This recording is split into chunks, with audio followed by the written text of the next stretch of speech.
Bueno, imaginemos por un momento abrir un libro y encontrar una advertencia médica impresa en la mismísima primera página. Ostras. Sí, sí.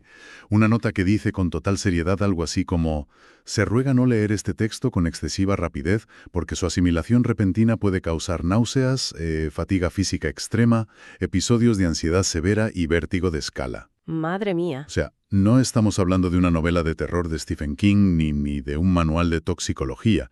Es un texto filosófico. Ya. Y admito que al leer eso, mi primera reacción fue pensar, a ver, esto es una maniobra de marketing brillante, ¿no? Pero luego empiezas a pasar las páginas y, bueno, la advertencia cobra todo el sentido del mundo. Totalmente. Y si conectamos esto con la perspectiva general, resulta crucial entender por qué el autor lanza unas advertencias tan sumamente físicas para un texto que es teórico. Claro, Porque efectivamente no estamos ante un típico libro de autoayuda para sentirse realizado o encontrar el propósito vital. Al contrario, esto es un protocolo diseñado expresamente para el desmantelamiento cognitivo. desmantelamiento cognitivo suena fortísimo. La obra se titula Suma Cero, Manual de la Mecánica de la Presencia. Exacto. Fue escrita en 2026 por un tal Serapio Sereno, que a mí me suena a seudónimo, la verdad. Y nuestra misión en esta inmersión profunda de hoy es intentar desgranar sus conceptos clave, de construir esa ilusión del libre albedrío de la que habla, y hacerlo sin que nadie en nuestra audiencia sufra una crisis existencial por el camino. Eso esperamos. Sí, sí, crucemos los dedos. Pero antes de entrar en materia, necesito hacer una pausa en una de esas advertencias médicas. ¿Qué es exactamente el vértigo de escala? Porque a mí me suena a algo que te da al mirar hacia abajo desde un rascacielos. Pues es una metáfora espacial llevada directamente a la psique. Vale. El vértigo de escala, tal y como lo describe Sereno, es la sensación fisiológica real que ocurre cuando un individuo experimenta la pérdida total, repentina y absoluta de su propia importancia personal. Ostras. O sea, el golpe al ego definitivo. Eso es. Es el mareo que produce darte cuenta de que tu vida, tus problemas, tus logros y tus dramas no son el centro de ninguna narrativa. El autor postula que la experiencia humana no es una acumulación de conocimientos o un viaje de superación, en absoluto, ¿Ya? sino un mero sistema de descarte. Un sistema de descarte. Sí, un mecanismo diseñado por el universo para procesar información y finalmente volver a un estado de reposo absoluto, es decir, al cero. Vale. Vamos a desgranar esto porque la premisa es tan alucinante como aterradora. Así que vamos a empezar por los cimientos. Para entender cómo funciona el universo según este manual, el primer hito nos obliga a redefinir por completo quién está intentando entenderlo. Mm, Sereno afirma, sin paños calientes, que no somos quienes creemos ser. Habla del ser humano y lo reduce a una palabra que resulta hasta fría. Lo llama una terminal. Sí, el término es muy aséptico. En la arquitectura conceptual del libro, una terminal es simplemente eso, un soporte biológico. ¿Vale? Un nodo de procesamiento de datos que pertenece al sistema. Y lo más importante aquí es que esta terminal está totalmente desprovista de voluntad propia. Cero libre albedrío entonces. Cero. Todo lo que consideramos que es nuestra identidad personal, ese yo que defiende sus opiniones y tiene gustos particulares, es catalogado como una mera instrucción. O sea, un software. Exactamente, un software. Un programa compuesto por genética heredada, memorias que se han ido acumulando y paradigmas sociales que se instalan en el cerebro poco después del nacimiento. A ver, a mí me ayuda mucho aplicar una analogía tecnológica para visualizar todo esto. Podríamos decir que la terminal es el hardware, ¿no? Sí, La carne, el hueso, las neuronas, todo eso. La identidad, ese yo del que hablas, sería el sistema operativo. Un sistema que está lleno de archivos viejos, fotos de la infancia, traumas no resueltos. aplicaciones en segundo plano, consumiendo batería. Exacto, exacto. Pero luego el texto introduce otro elemento que es la presencia. Y esto me suena más a la electricidad básica que permite que todo el chiringuito se encienda, ¿verdad? Esa analogía es extraordinariamente precisa, porque sin esa electricidad, ni el hardware ni el software pueden hacer absolutamente nada. Claro. La presencia, según Sereno, es el dato primario. Es lo único que realmente se puede certificar. Y la prueba de que esta presencia es independiente de la identidad es que sigue funcionando incluso cuando la identidad se apaga. ¿Cómo que se apaga? ¿En plan, al dormir? Justo. Pensemos en alguien sumido en un sueño profundo, de esos en los que no se sueña nada. En ese estado, el personaje con nombre, apellidos, deudas y miedos desaparece por completo. No está, claro, está offline. Está offline, pero la presencia continúa ahí, latente. Sin observador no puede haber experiencia, pero el observador persiste aunque el yo deje de emitir señales. Ya, a ver, pero aquí tengo que frenar y hacer un poco de abogado del diablo. Adelante. Si mi identidad es solo una ficción, un sistema operativo intercambiable, ¿por qué se percibe de forma tan intensamente real? O sea, la biografía de cualquier persona, el dolor por la pérdida de un ser querido, la alegría de un primer beso, todo eso se siente como algo absolutamente único e intransferible. Sí, se siente real. Claro, si es mentira, si es solo una instrucción de código, ¿por qué nos duele tanto la vida? Pues esa es la pregunta central. Y lo fascinante aquí es comprender la función utilitaria que tiene esa ilusión.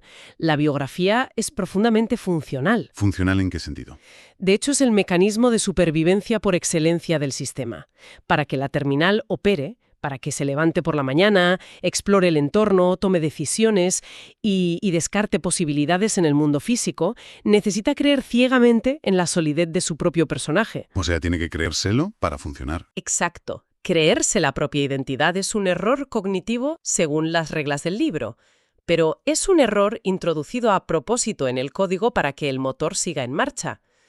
La presencia precede a la experiencia, pero utiliza esa falsa identidad como si fuera un traje espacial necesario para poder interactuar con el entorno. Buah, vale. Entiendo que la identidad sea un traje espacial, un software necesario para no quedarnos mirando a la pared todo el día. Pero claro, esto genera un efecto dominó brutal. Sí que lo hace. Si mi yo es una construcción, ¿qué pasa con el mundo exterior que ese yo está percibiendo ahora mismo? Y aquí es donde la cosa se pone realmente interesante porque entramos de lleno en lo que el manual llama la incerteza radical. Efectivamente. Si el sujeto que percibe es cuestionable, el objeto percibido también entra en crisis. Sereno argumenta que resulta lógicamente imposible probar que el mundo exterior existe de forma objetiva e independiente. ¡Ostras! Si se elimina la presencia, el escenario entero colapsa. La suposición habitual del ser humano es que hemos nacido dentro de un mundo que ya estaba ahí. Claro que el mundo sigue ahí aunque yo cierre los ojos. Pues la propuesta radical de Suma Cero es que el mundo emana de la presencia y solo existe mientras es observado. Aquí el texto se apoya en esa famosa idea taoísta de Xuan Ho y la mariposa. Ah, sí, esa de si soy un hombre que soñó ser mariposa o una mariposa soñando ser hombre. Esa misma. Dentro de un sueño todo tiene una coherencia absoluta, ¿verdad? El suelo parece sólido, la gente te habla, todo es indiscutiblemente real hasta que te despiertas. Para visualizar esto me viene a la mente cómo funcionan los videojuegos de mundo abierto modernos. A ver. O sea, el motor gráfico de una consola no renderiza toda la ciudad, con sus miles de calles y peatones al mismo tiempo. Eso friería el procesador en un segundo. Claro, optimizan recursos. Exacto. Solo dibuja la calle específica hacia la que el jugador está mirando. Si el jugador gira la cámara, la calle a su espalda desaparece del código visual y se carga la nueva avenida. El manual sugiere que nuestra realidad funciona exactamente así. No. Es un símil muy acertado para el siglo XXI, sí. Y la única herramienta que solemos utilizar para convencernos de que el mundo físico no es un renderizado temporal es nuestra memoria. Ya. Nos decimos, ayer estuve en esta misma habitación, por lo tanto la habitación es continua y real. Tiene lógica. Sin embargo, el manual también deconstruye eso. La memoria es un registro altamente discontinuo, muy maleable e inherentemente falso. Aquí el texto hace referencia a la perturbadora idea que formuló el filósofo Bertrand Russell. Ah, la hipótesis de los 5 minutos, ¿verdad? Esa misma, Russell planteó la hipótesis lógicamente innegable de que el universo entero podría haber sido creado hace exactamente 5 minutos. ¡Madre mía! Y que fue creado con todos nosotros dentro, ya con arrugas, con comida a medio digerida en el estómago y con recuerdos perfectamente implantados de una infancia que nunca existió. O sea, con el archivo guardado ya cargado. Exacto, de una historia antigua, ficticia y de estrellas cuya luz parece llevar viajando millones de años, pero que en realidad apareció ahí hace un instante. Desde un punto de vista puramente empírico, no hay ninguna manera científica de refutar que eso no sea así. Ostras, es que eso es profundamente perturbador. Pero claro, El escepticismo siempre acaba chocando de frente contra la biología. ¿En qué sentido? Pues si le explicamos esta teoría de la simulación a cualquier persona pragmática por la calle, la respuesta sensorial es casi instintiva. Alguien diría, vale, muy interesante tu teoría filosófica, pero si ahora mismo me tropiezo, me caigo y me rompo un brazo, hay una radiografía, hay un hueso roto y sobre todo hay un dolor físico atroz. El pellizco de toda la vida. Exacto. Ese dolor demuestra de forma irrefutable que la materia es real. Es el argumento clásico por excelencia, ¿no? El refugio de los sentidos. Pero el manual lo desactiva rápidamente. ¿Ah, sí? Sí, el dolor físico, los sonidos, las texturas ásperas, todo eso comparte exactamente la misma naturaleza ilusoria que el resto del entorno fenoménico. Intentar usar una percepción que pertenece a la ilusión para probar que la ilusión no existe es un callejón sin salida lógico. Ya veo. Pensemos en las tecnologías actuales de realidad virtual, que incluyen estos trajes ápticos. ¿Sí? Si un jugador recibe un golpe virtual, el traje emite una descarga que causa dolor real en el cuerpo biológico. El dolor existe en la experiencia, pero el origen del golpe sigue siendo un puñado de píxeles. Bueno, claro. Usar los sentidos para auditar la realidad es como tener a testigos comparados por el propio tribunal, ¿no? Tal cual. El texto acude a la sabiduría de Calderón de la Barca para rematar esta idea, que es la vida, una ilusión, una sombra, una ficción. Preguntarle a tu propio dolor si el mundo real es el equivalente exacto a preguntarle a un personaje dentro de un sueño si estás dormido. Claro, te dirá que no. Evidentemente. El personaje onírico jurará que todo a su alrededor es sólido y real, porque su propia existencia depende de que la ilusión se mantenga. Bueno, llegados a este punto, y si alguien que nos escucha está sintiendo un ligero mareo ahora mismo, creo que acaba de experimentar ese vértigo de escala del que hablábamos al principio. Es completamente normal, sí. Hagamos una pequeña pausa mental y respiremos. Porque nos han desmantelado la identidad, han invalidado los 5 sentidos y han demostrado que la memoria no sirve como prueba en un juicio ontológico. O sea, nos hemos quedado sin nada. Literalmente. Entonces, la pregunta es obligada. Si todo eso se descarta, ¿hay algo, una sola cosa, en todo el universo que sea verdaderamente real? Para llegar a esa respuesta, Sereno aplica un filtro filosófico de una severidad absoluta, que es el criterio de lo real. Vale. En este marco, se establece que solo lo originario, lo que no tiene causa y, fundamentalmente, lo inmutable puede ser catalogado como realidad. Cualquier cosa que nazca, cambie, sufra alteraciones, se corrompa o muera, es, por pura definición matemática, una mentira transitoria. ¿Una eventualidad? Exacto. Y dado que todo en el universo perceptible está en constante cambio, o sea, las montañas más altas se erosionan, las estrellas explotan y se apagan, las células de nuestro cuerpo nacen y mueren, y los pensamientos pasen por la cabeza a una velocidad de vértigo, la conclusión matemática es que nada fenoménico es real. Nada es real. Y el autor insiste en que esto no debe entenderse como una especie de eslogan pesimista o nihilista de «me rindo ante la vida», ¿Ya? sino de forma absolutamente literal. La nada, entendida como el vacío absoluto o la no experiencia, es el único contenedor que jamás cambia. Es el lienzo de fondo. Por descarte lógico, dado que es lo único inmutable, la nada es la única realidad verdadera. A ver si lo entiendo, porque es un salto mental de los grandes. Es como la diferencia entre los datos que procesa la memoria RAM de un ordenador y el disco duro cuando viene limpio de fábrica, ¿no? A ver. O sea, los programas se abren, se cierran, consumen recursos, las pantallas cambian de color, todo eso es frenético y temporal. Pero el disco duro vacío, el soporte subyacente que permite que haya un espacio donde todo eso ocurra, es lo único que permanece inalterado por debajo del caos de los datos. Esa imagen funciona muy bien y resuena profundamente con la filosofía oriental que el propio Sereno cita a lo largo del libro. Ah, sí. Sí, específicamente hace referencia al Sutra del Corazón, del budismo mahayana, que contiene esa famosa frase de «la forma no es diferente del vacío, el vacío no es diferente de la forma». Qué bonito. El problema es que en Occidente tendemos a imaginar el vacío como un agujero negro inerte, oscuro y destructivo. Pero en suma cero, el vacío es la fuente.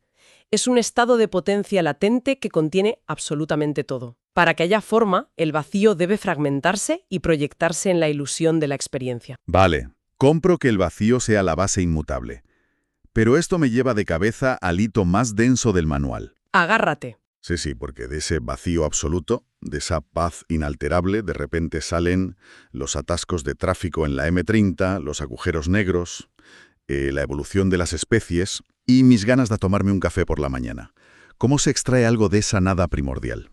La respuesta del libro es el concepto de simetría total. Vale. El vacío está infinitamente lleno de todas las posibilidades que puedan concebirse, pero debido a que todas esas posibilidades infinitas coexisten de manera simultánea, se anulan mutuamente. Se cancelan. Sí. Si recordamos cómo describen los físicos la singularidad instantes antes del Big Bang, no existía ni luz, ni oscuridad, ni arriba ni abajo, ni espacio, ni tiempo, solo indeterminación absoluta.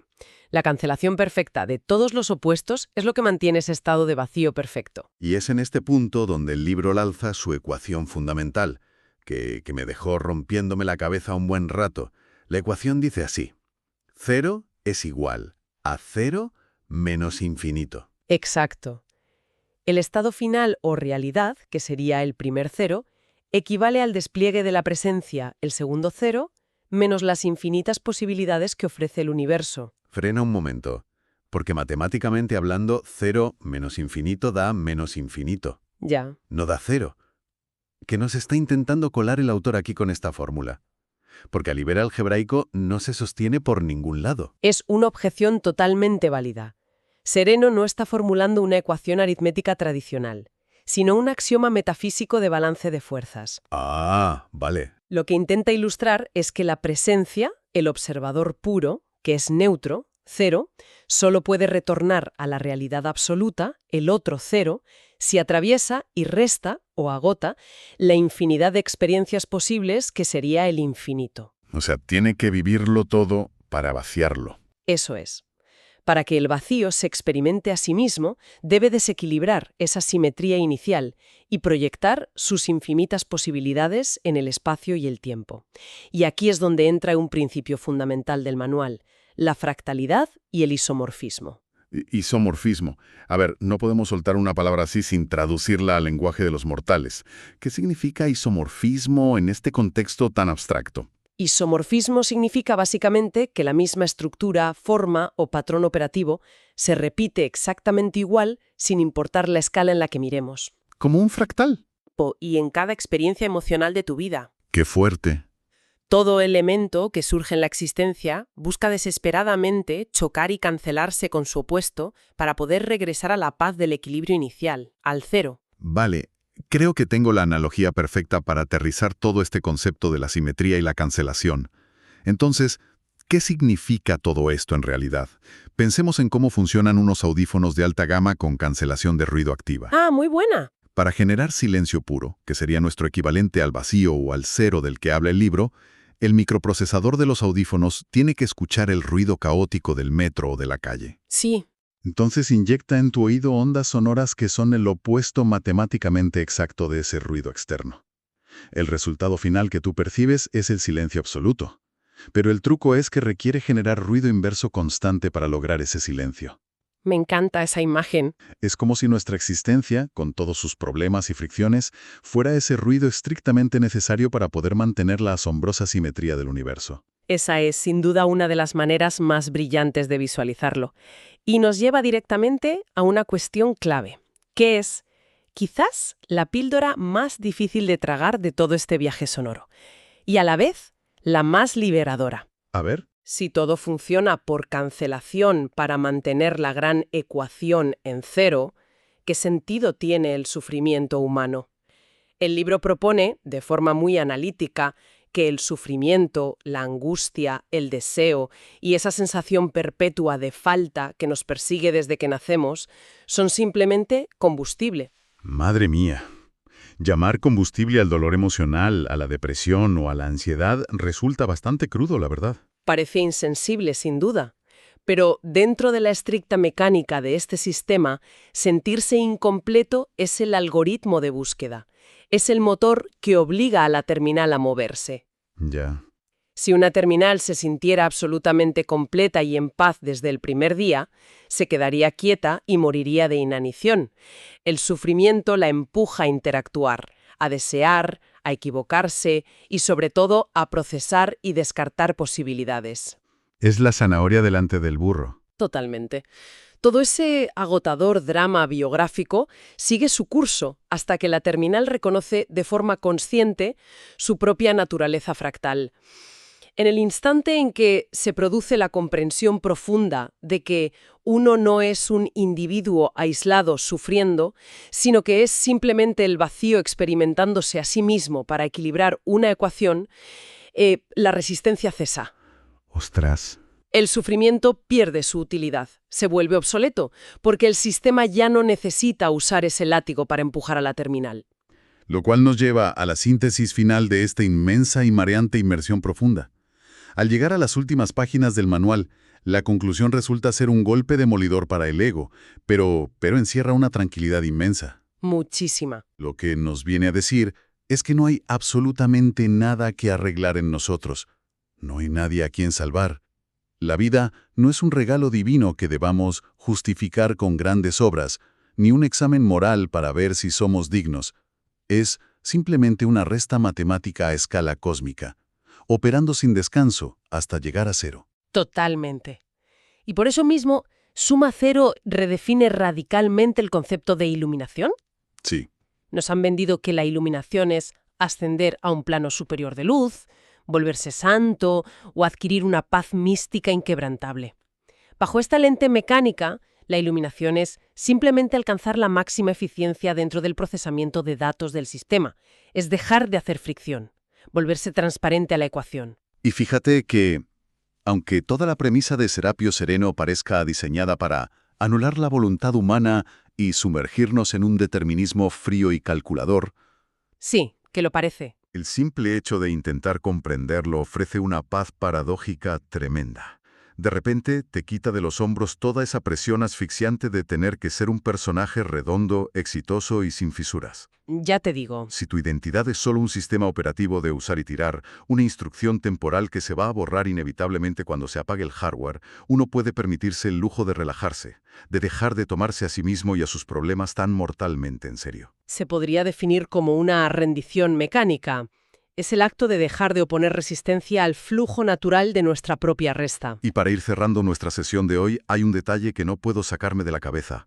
Una prueba física real que el autor menciona para respaldar esta locura conceptual, el parpadeo cuántico. Ah, sí. Nos adentramos en la física de partículas por un segundo. Resulta que, a la escala de Planck, que es el nivel más minúsculo de la realidad, la física demuestra que las partículas subatómicas, la materia mismísima de la que están hechos nuestros cuerpos, no son sólidas de forma continua.